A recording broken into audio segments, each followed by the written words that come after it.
Bien, dans la France de Nicolas, qu'est-ce qu'on a de beau aujourd'hui? Ah bien, hier, on avait un vrai faux débat sur France 2, des paroles et des actes. La suite ce soir avec les 5 autres candidats.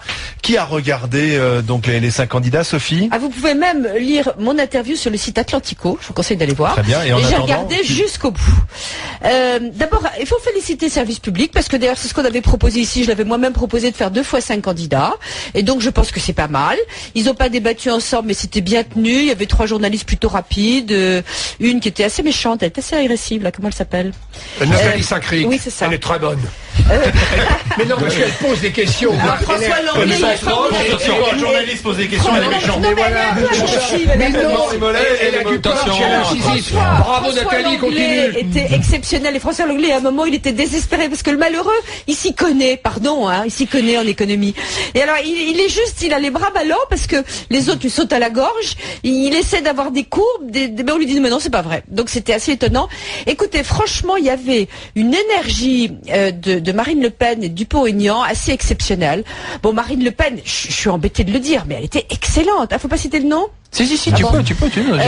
Dupont-Aignan était bon, il était convaincant, il était en plus une personnalité sympathique, sans aucune haine.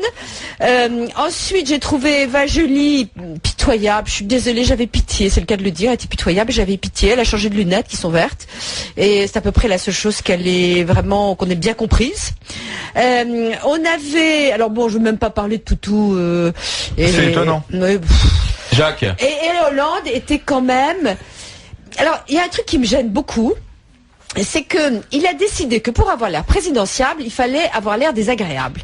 Et moi, j'aimais bien quand il faisait des petites vannes, il avait plutôt ce côté sympa. Il les réserve pour les meetings. Et maintenant, il est l'œil assassin, la mâchoire fixe, avec 1 ou 2 kilos de plus quand même qu'il a repris, parce que quand même, c'est dur. De toute façon, le régime du camp, on reprend toujours du poids. Eh oui. Il n'a pas fait le régime du camp. J'attends ce souffle. Il y a plus rien. Il est figé. Il est figé dans un personnage. Il ne répond pas aux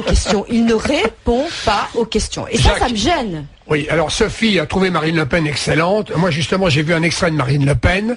Elle a refusé de condamner le régime syrien. Faut quand même le faire dans la situation actuelle. T'as vu un extrait, hein? Une année. Oui, attends, mais tu permets. Attends, excuse-moi. Une année de souffrance atroce, horrible pour le peuple syrien. Et en plus, ça m'a choqué. Et deuxième point, elle a dit que s'il y avait des réfugiés politiques syriens qui demandaient l'exil en France, elle s'y opposerait, qu'elle ne voulait accueillir aucun exilé politique. Eh bien, une fois de plus, alors là, je suis très à l'aise, une fois de plus, pour nos auditeurs, je condamne sans réserve les propos de Marine Le Pen. Et j'ai vu un extrait d'Eva Joly. Ça serait bien qu'elle parte d'écologie, surtout, quand même. Alors là, est-ce qu'elle a été interrogée là-dessus? Oui, c'est vrai. Elle a dit qu'il fallait fumer du cannabis, c'était bon pour la santé. Je trouve qu'elle parle pas sur l'écologie. Elle est revenue sur l'affaire Bettencourt. Bon, par contre, sur la vanne, sur la gauche molle. La gauche molle, et la gauche folle. Moi, je trouvais pas mal cette formule. Placée entre la gauche molle, donc ce serait François Hollande, et la gauche folle, ce serait Mélenchon. Je trouve que la formule est pas mal. La formule est bonne. J'aime mieux la formule Hollande-Roux, mais cette formule-là, elle est bonne aussi. Pas mal. Monsieur Tanguy Franck. Moi, j'en ai ras-le-bol de les entendre monologuer, peut-être interrogés de temps en temps par des journalistes qui ont un petit peu plus de punch que la moyenne, qui est fort basse. Faut bien le dire quand même. Ouais. On a des journalistes en France qu'on ne peut pas dire que la première qualité soit d'être bien informé et punchy. Parenthèse refermée. Donc moi je me suis accordé une pause hier, je suis allé voir une exposition de peinture et j'ai dîné avec un copain. Et je me suis dit que j'avais pas perdu ma soirée. Alors j'ai rattrapé. Je suis allé voir Matisse et Art Spiegelman à Beaubourg. Mais tu sais ça c'était un peu parisien. Simplement tu n'as pas été le seul parce que les audiences sont pas excellentes. 3 400 000 pour une émission juste avant le premier tour, c'est pas génial. Long, mais je comprends pas. Moi-même qui adore la politique, j'ai pas tout regardé. T'as rattrapé. Oui. Alors moi je suis rentré à minuit à la maison. Je suis rentré à minuit à la maison, j'ai regardé BFM, j'ai vu un certain nombre d'extraits. Moi, ça suffisait. Ça me suffisait parce que j'ai bien compris que j'avais pas à louper grand chose.